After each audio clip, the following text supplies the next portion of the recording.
ओम शांति।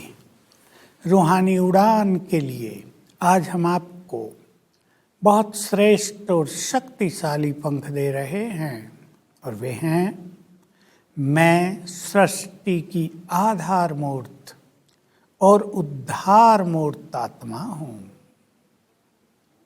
बहुत बड़ी चीज है, गहराई से समझना है।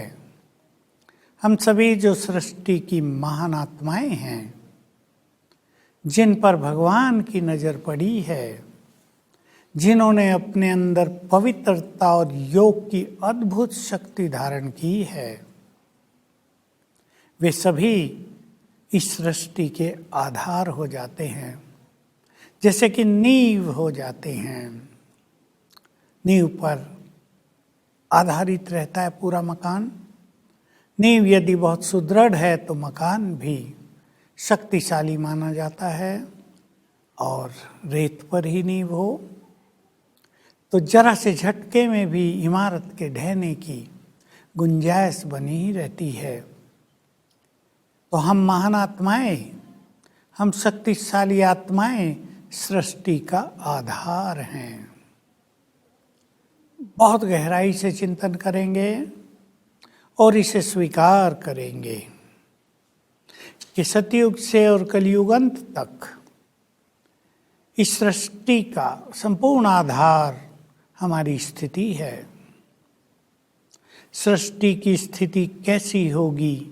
यहाँ सतोप्रधानता होगी, संपन्नता होगी, धन धान अथाह सब कुछ भरपूर होगा। ये निर्भर करेगा हम महान आत्माओं की स्थिति पर। तो हम अपनी स्थिति में प्योरिटी का बल बढ़ाते चलें, योग का बल भी बढ़ाते चलें। और ये संकल्प हमारे विचारों को बहुत महान कर देता है।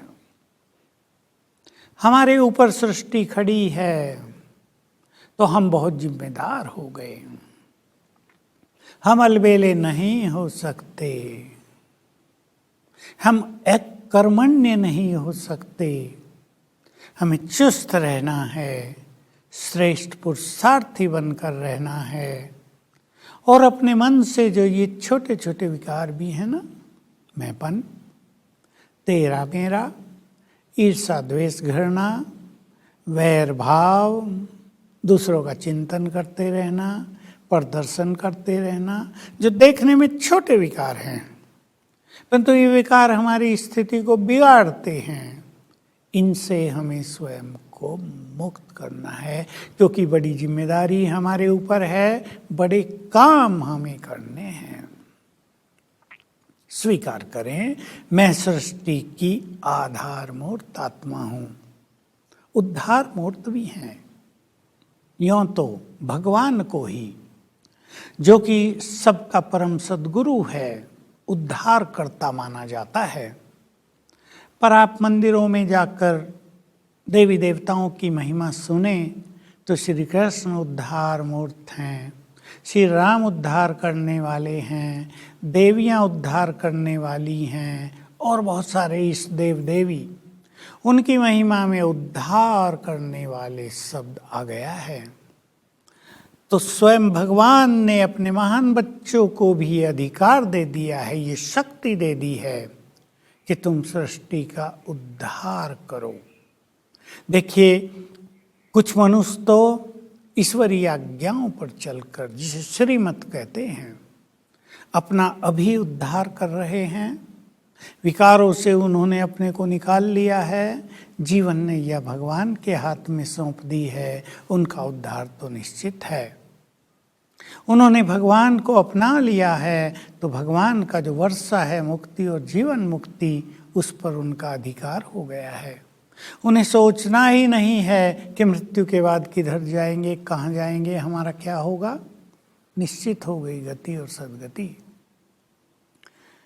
लेकिन जो लोग भगवान की आज्ञा पर नहीं चल रहे हैं, जो इस संसार की मोहमाया में लिप्त होकर, काम धंधों में व्यस्त होकर, अनेक समस्याओं से त्रस्त होकर भगवान की ओर देख नहीं रहे हैं।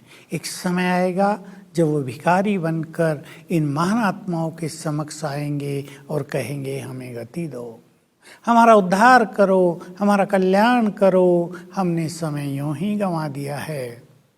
तब हम सभी महान और शक्तिशाली आत्माओं को उन सब का भी कल्याण करना होगा।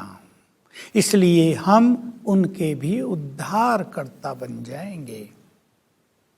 ऐसे ही बहुत सारी आत्माएं अंतरिक्ष में भटक रही हैं, जो सुसाइड कर रहे हैं, जिन्होंने बहुत पाप कर लिए हैं, जिनकी एक्सीडेंटल डेथ हो गई हैं, उनको भी तो पुनर्जन्म नहीं मिलता, बहुत जल्दी नहीं मिलता।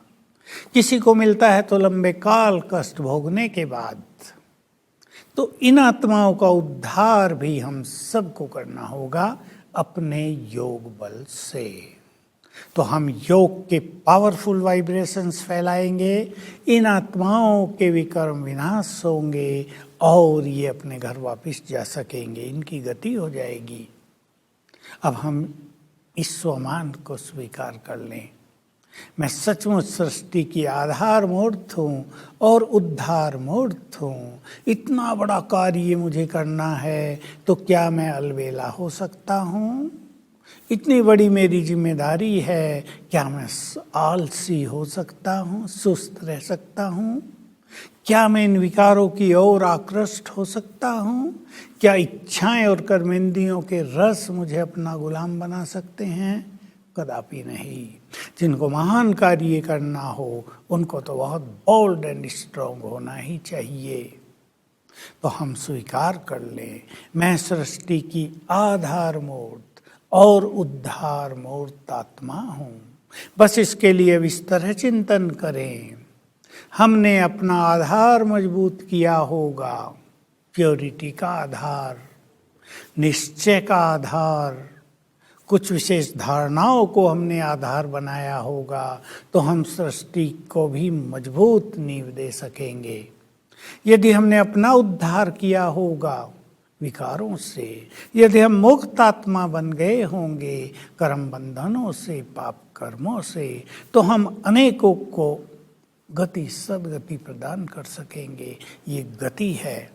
बाबा ने हमारे सिर पर हाथ रखकर हमें वरदान दे दिया है, बच्चे तुम सभी का उद्धार करो। सुने ये उसकी आवाज़ जो हमारा परम सद्गुरु है, जिसने हमें अनंत शक्तियाँ देकर कहा जाओ बच्चे इस प्रकृति का भी उद्धार करो, मनुष्यों का भी उद्धार करो। विषय विकारों की दलदल में फंसे हुए मनुष्य, पाप कर्मों के बोझ के तले दबे हुए मनुष्य कराह रहे हैं, चिल्ला रहे हैं, अंदर से रुदन कर रहे हैं, तुम उनका उद्धार करो। तो हमें ये महान कार्य करने हैं। स्वीकार कर लें अपने इस स्वमान को और इतनी बड़ी जिम्मेदारी को निभाने के लिए गहन तपस्या करें, क्योंकि जिनके पास तपस्या का बल होगा वही दूसरों का उद्धार कर सकेंगे। उनकी दृष्टि से दूसरों के मनोविकार समाप्त हो जाएंगे। तो आइए हम इस स्वमान का स्वरूप बने। ओम शांति।